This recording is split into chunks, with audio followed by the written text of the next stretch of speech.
Assalamualaikum warahmatullahi wabarakatuh. Alhamdulillahi rabbil alamin, alladzi yuhibbul muhsinin wa yarfa'u darajatil muttaqin.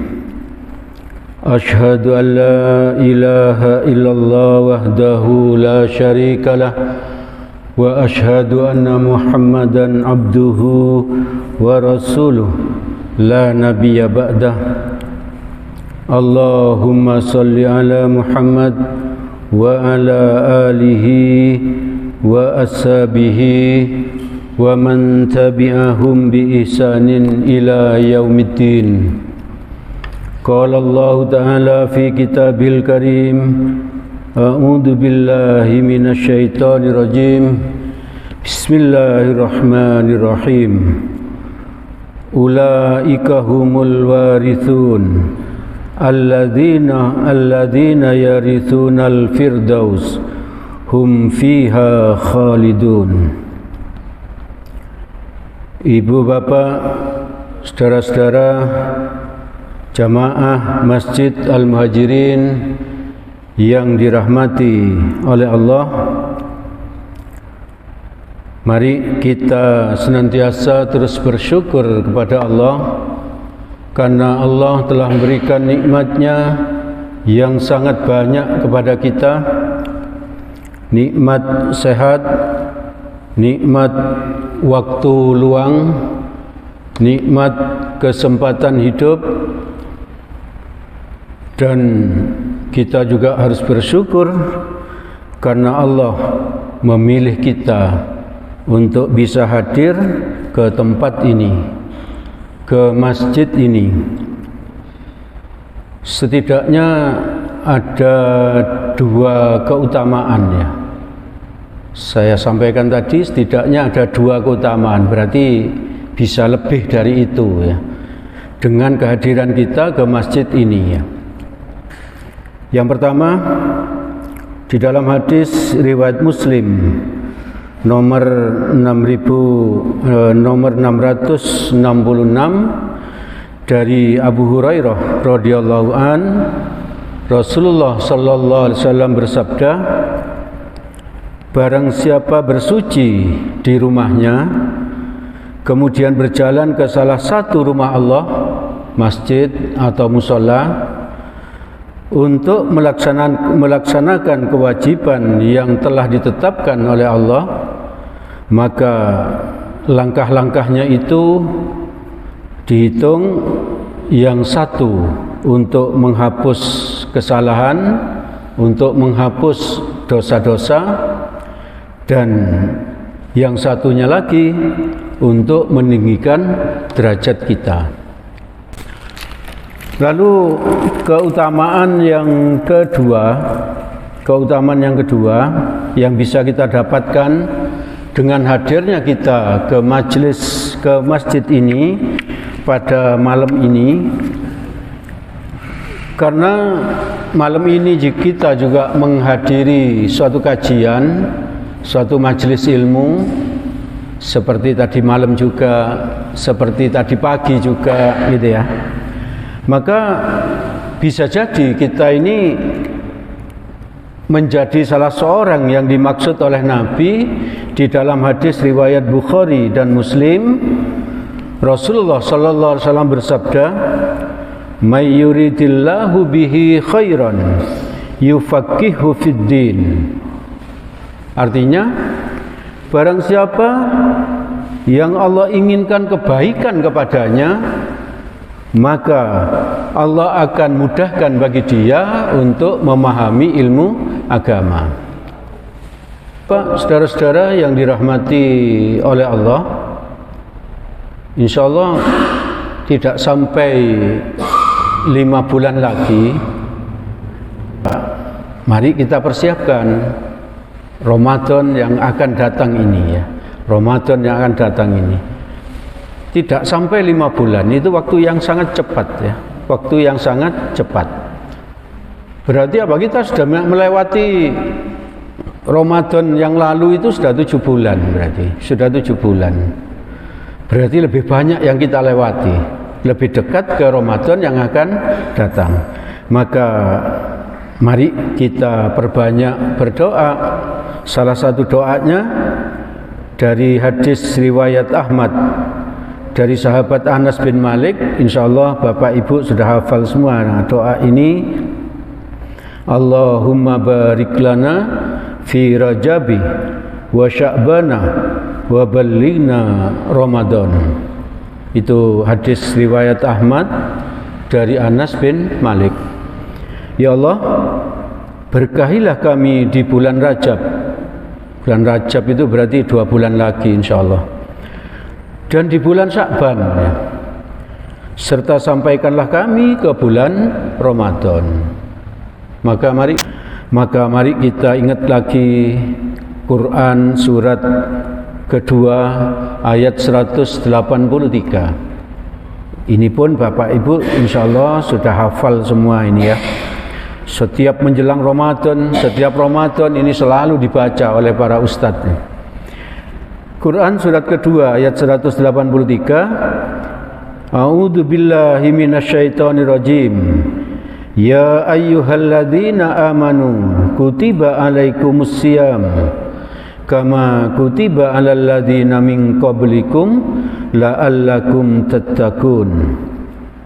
Hai orang-orang yang beriman, diwajibkan atas kamu berpuasa sebagaimana diwajibkan atas orang-orang sebelum kamu agar kamu bertakwa. Bismillah.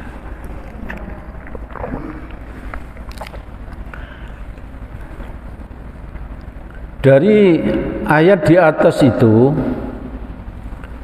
kita mengetahui bahwa berpuasa itu hukumnya wajib, bahkan termasuk rukun Islam.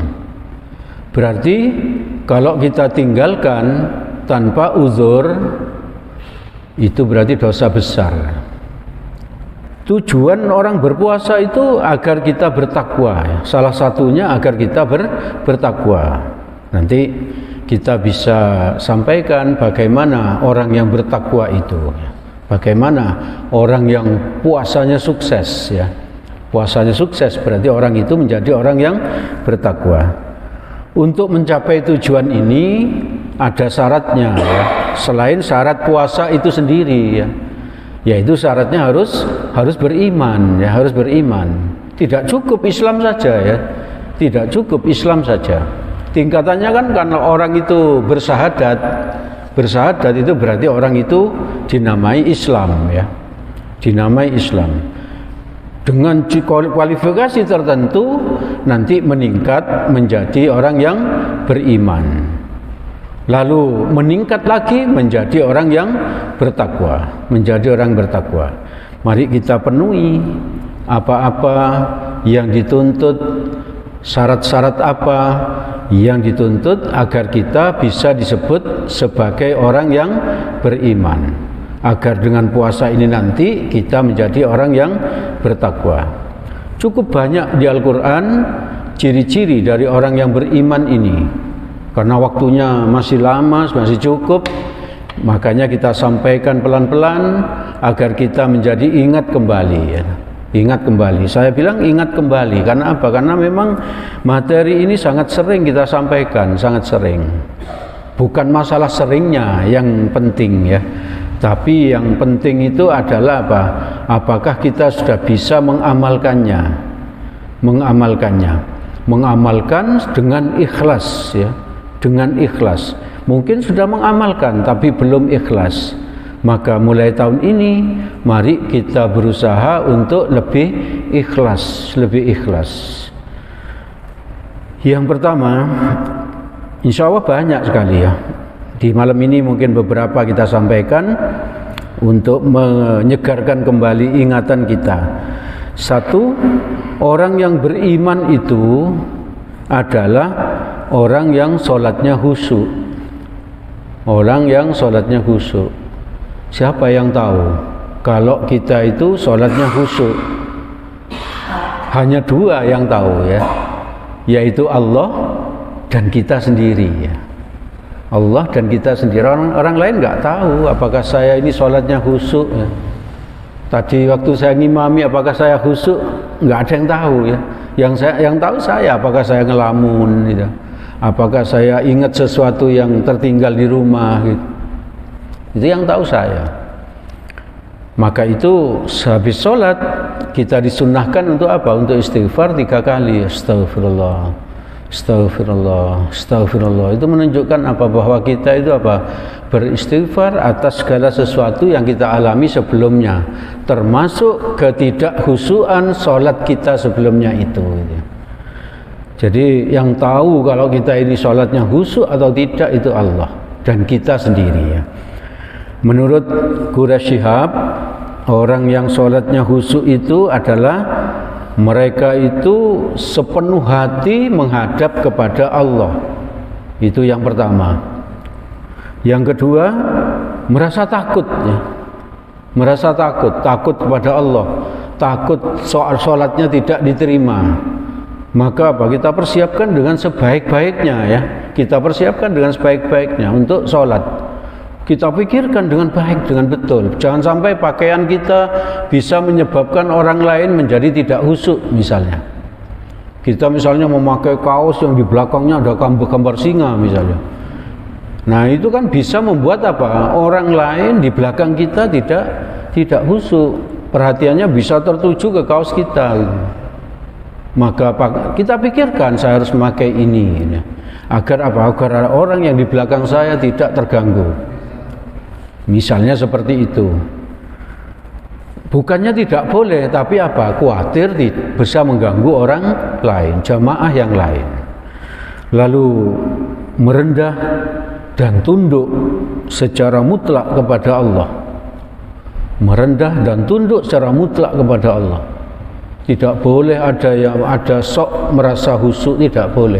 Kita harus apa? Betul-betul merendah kepada Allah. Bahkan kita berdoa kepada Allah sebelum sholat itu, ya Allah, saya mau sholat, semoga Engkau buat khusyuk dan tidak mengganggu kehusyukan orang lain. Semoga tidak riya, semoga tidak ujub. Ujub itu merasa hebat ya. Ujub itu merasa khusyuk. Ujub itu merasa lebih dibandingkan orang lain. Dan tidak sum'ah. Itu betul-betul kita berdoa kepada Allah. Tidak sombong, tidak riya. Riya itu ingin dipuji ya. Tidak ujub. Ujub itu bangga diri ya, memuji diri sendiri ya. Dan tidak sum'ah. Sum'ah itu berarti apa? Menceritakan hal yang sudah lalu ya. Kita sering kena, saya pun ya sering kena ini ya. Contohnya ini, ketika saya umrah itu loh. Ketika saya haji itu loh. Itu bisa jadi itu bentuk dari sum'ah ya. Ketika saya haji, saya ada di sini loh, dan lain sebagainya. Hati-hati dengan itu. Saya pun sering kena seperti itu ya. Bercerita ini, padahal itu apa? Di hati itu ada rasa bangga, ada rasa ingin dipuji. Padahal itu sudah lalu ya, sudah lama sekali. Berarti kita harus hati-hati betul dengan apa? Dengan bisikan-bisikan syaitan dan bisikan-bisikan hawa nafsu kita sendiri.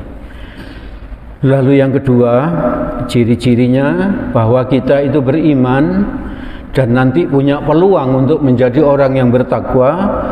Di Quran surat 23 ayat yang ketiga ya. Walladzina hum 'anil lagwi mu'ridun. Dan orang-orang yang menjauhkan diri dari perilaku yang tidak berguna, tidak melakukan sesuatu yang tidak bermanfaat, tidak melakukan sesuatu yang tidak yang sia-sia ya, yang sia-sia kita tinggalkan. Kita tidak hanya meninggalkan yang haram, tidak hanya meninggalkan yang makruh. Kita itu disebut beriman apabila kita meninggalkan yang sia-sia.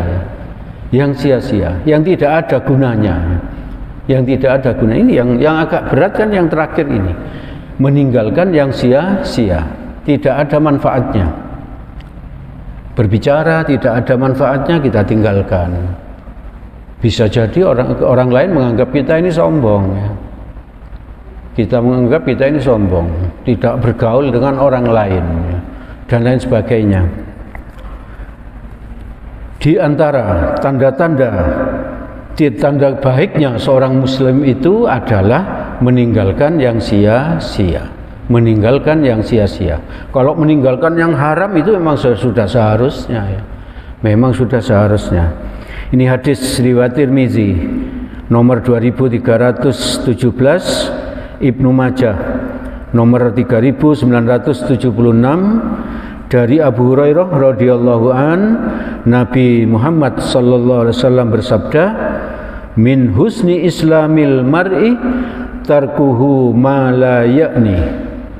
Artinya, di antara kesempurnaan Islam seseorang adalah meninggalkan hal yang tidak bermanfaat.